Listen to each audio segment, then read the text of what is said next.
Hi everyone. I often hear from students that they sometimes have a difficult time navigating email. Too many accounts and lots of email make it difficult to get to the important email messages through all the cruff. So in this quick tip video, I'm going to show you some of the ninja tricks that I've used over the years to try to help me navigate email, and hopefully these tricks will help you too. So without any further ado, let's get started.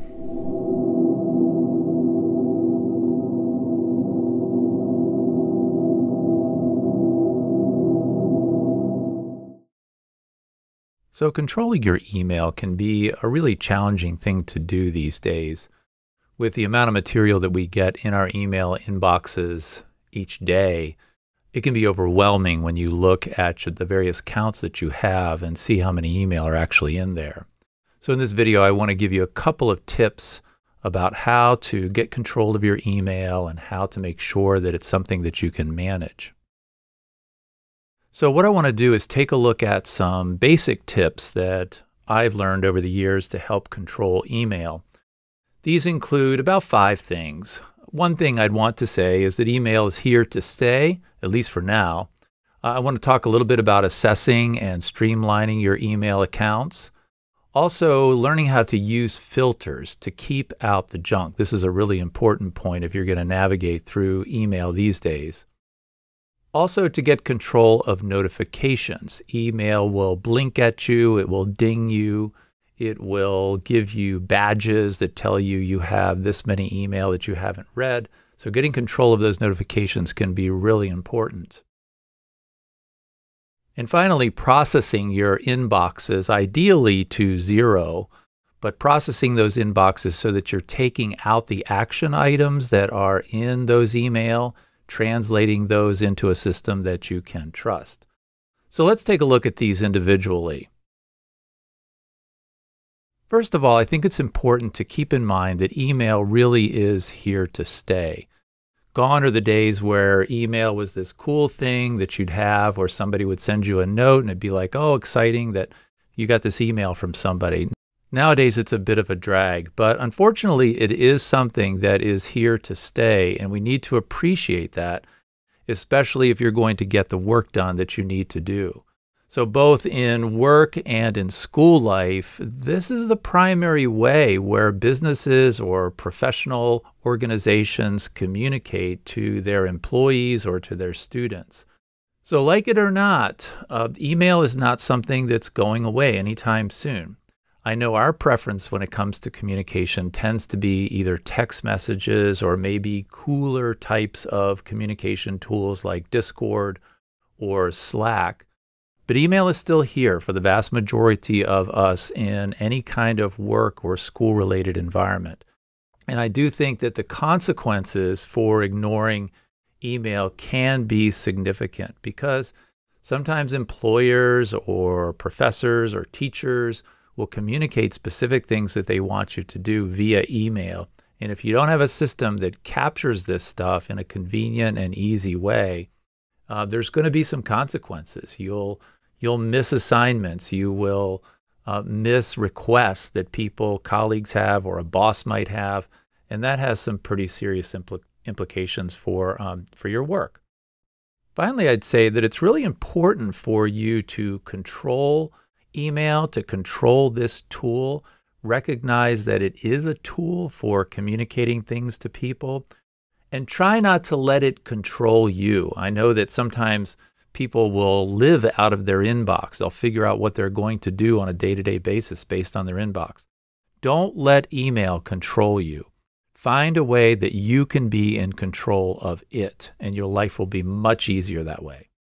Second on the list is to try and assess and streamline the email accounts that you have. Most of us have, over the years, accumulated a number of these, and it's important every once in a while to really assess what you have and make sure that you only have what you need. So a couple of points here that I would make with regard to this. Number one, I would strongly suggest that you use a single email client that has inbox flexibility and supports multiple platforms. I use the built-in mail.app from Apple as an Apple user. There are other clients out there as well that work for this. Because I have a Google account, I have an iCloud account, I want to have a single email client that supports those multiple platforms and also has inbox flexibility. In other words, I can see the inbox from this account or the inbox from that account, or I can see them all together in that single email client. Now, there are a couple of apps that work well for this. I'm not going to go through all of them. But as I said, I tend to use the one that's baked into the Apple system, and I connect my various email accounts. You can see some of them listed here. I connect those all through the Mail.app from Apple, and that I found this to be really helpful, and it makes it much easier for me to look at and stay on top of the email that I receive each day. Now, the second thing I would mention here is to try as best you can to limit your email accounts to one personal account. So however far back your email history goes, pick something or create something new that's going to serve as your single personal account. It might be a Google account, it might be an iCloud account or Microsoft Exchange or whatever it is. Try to have one single personal account. Then with regard to your work or school or professional accounts, you can really have as many as you need here, but only as many as you need. So if you have a single job, that job is probably going to have an email account associated with it. If you work two jobs, you might have two email accounts associated with those. Or if you go to school and go to work, you might have a school account and you might have a work account.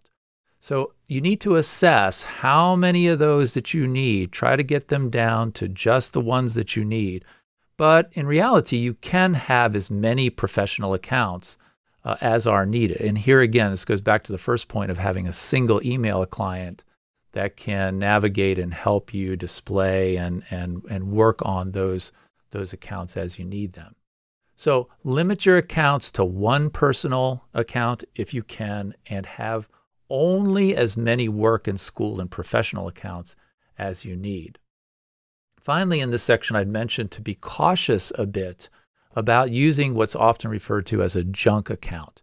Sometimes people will take an older email account and use that account to plug in things like subscriptions or when they make purchases, and they try to make it so all of the spam email goes to this particular junk account. The reality is that this never really works. Any email account that you have is going to end up being junked with spam. So the goal here is to try and have as few of these accounts as you can. You can have as many as you need, but have as few as you can get away with. And having a junk account is just simply one more email account that you've got to keep an eye on. So I'd strongly recommend that you avoid using these junk accounts. If there's an old account that you have in your past, just delete it. Just get rid of it. Let people know that you're switching accounts or however you want to do it, but just get rid of it and just stick to one personal and then whatever you need in terms of your professional accounts. Part of the reason why you don't need a junk account anymore is because the filter system that's available for most of these email applications is really quite sophisticated these days. So think about how you can use filters. Now, whether you use Gmail or whether you use Apple Mail, and by the way, I'm referring mostly to these two types of accounts.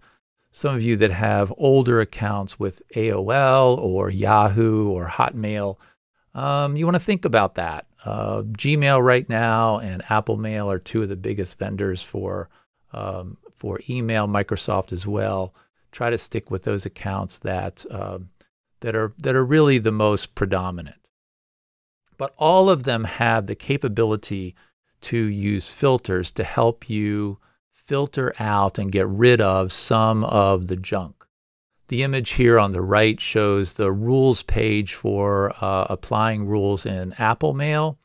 You often do this best if you log into your mail account on iCloud, and you can plug in whatever you want here. If you're getting too many email from Target or Best Buy or Walmart or whatever it is that you want to filter out, you can create these rules that will help you not have to see this stuff. It will automatically move a lot of these emails into the trash or into archive, wherever you want them to be.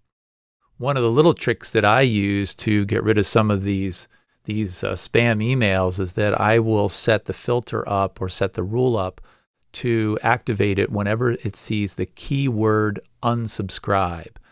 Unsubscribe usually means that that email is spam.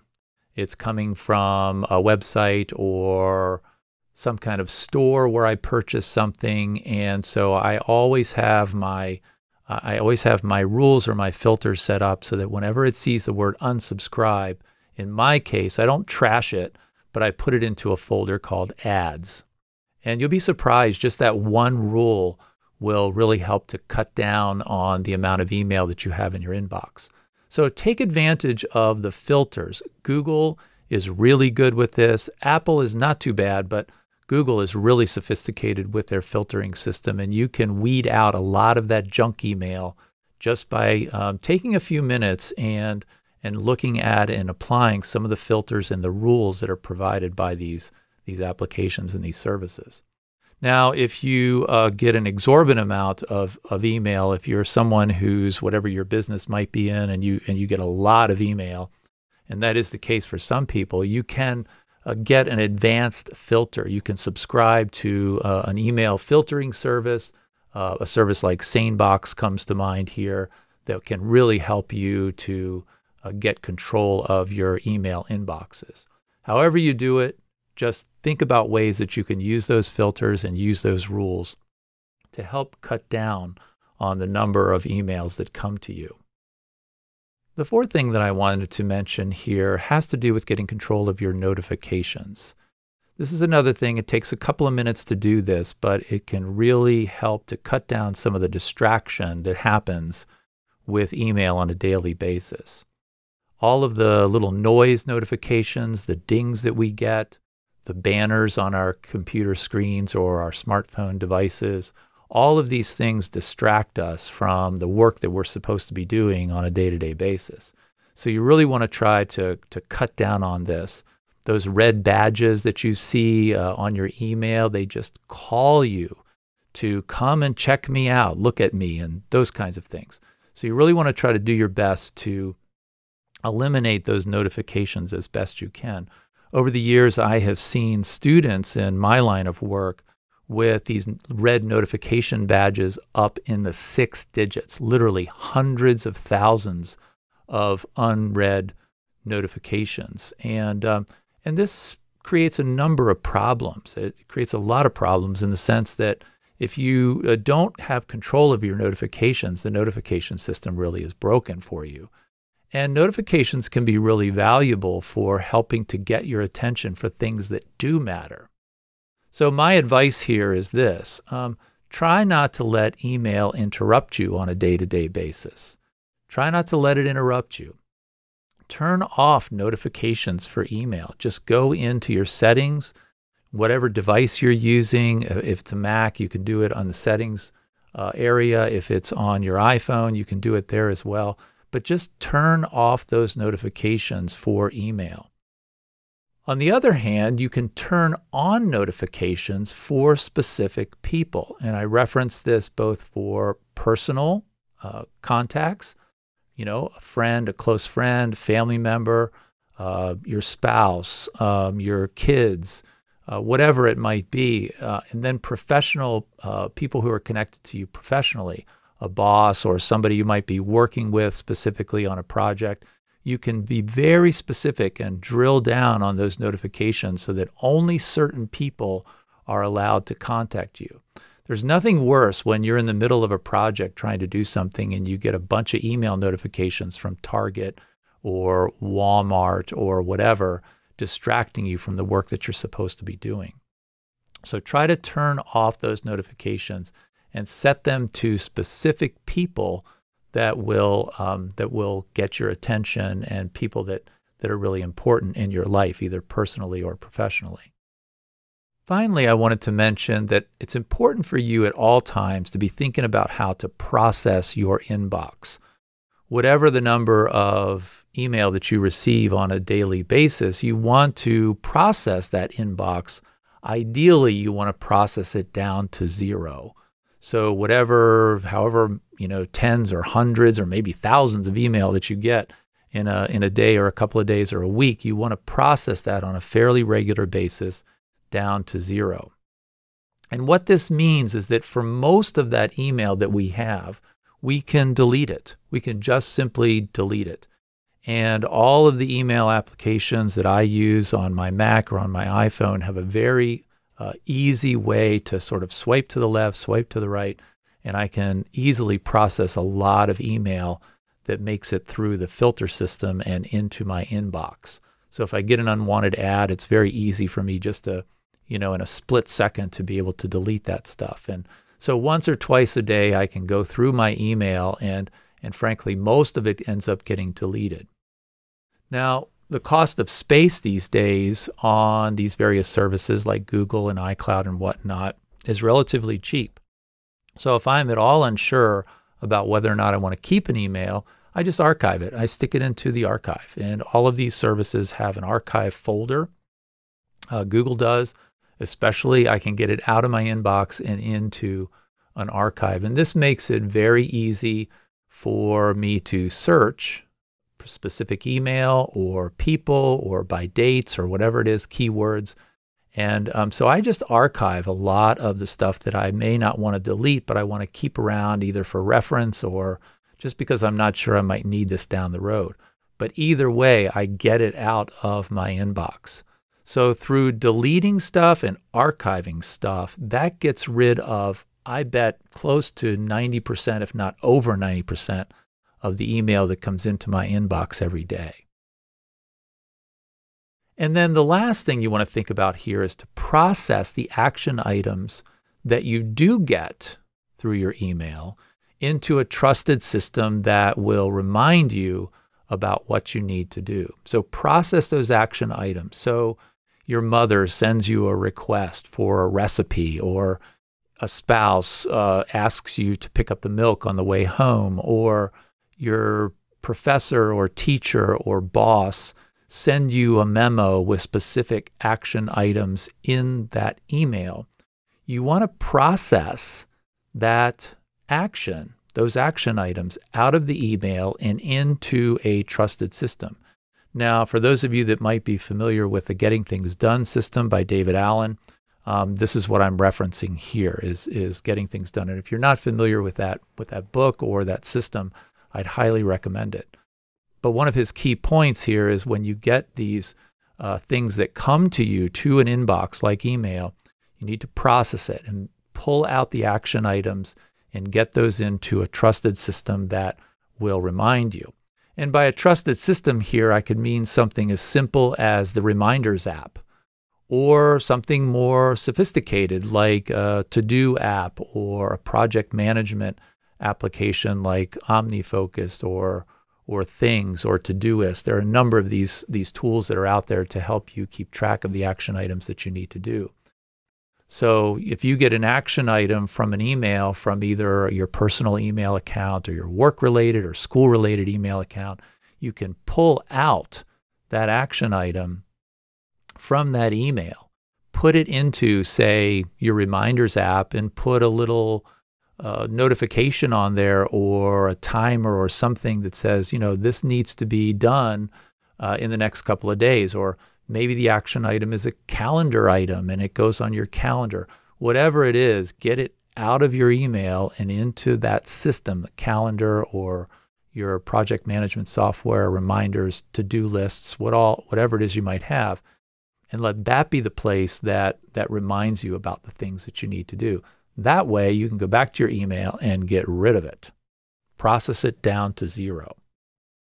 So these are some of the tips that I have and I would share with you that I've learned over the years that really will help to make your life a little bit happier with regard to email and not quite so miserable.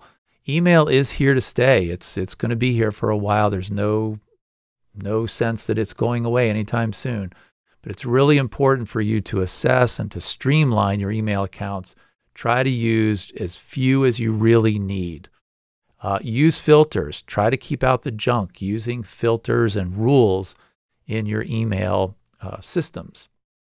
And then get control of your notifications. Get those badges down to 0. And for some of you with multiple thousands of unread messages, this might mean that you need to go in there and just nuke and pave this thing and start all over again. Just go in there and just do a massive delete, select all and delete, and just start over. But get control of those notifications. Turn off them in general and only have notifications on for people that are important to you, people that you want to be notified when they have something for you. And then by all means, try to process your inboxes, however many you have, down to 0 on a regular basis every day, every couple of days, certainly at least each week. And if you do these things, I guarantee you, rather than having a somewhat sad and pitiful relationship with email, you'll be a lot happier. You'll be able to get stuff done, and you'll be known in your work environment, your professional environment, and also personally as somebody that doesn't miss things that come through email. And that's definitely a good place to be with regard to email. So I hope these little tips were helpful. If so, you can definitely leave a comment if you have questions, or if there's something that I've left off here, by all means, let me know via the comments section. And thanks very much for listening, and I'll see you next time.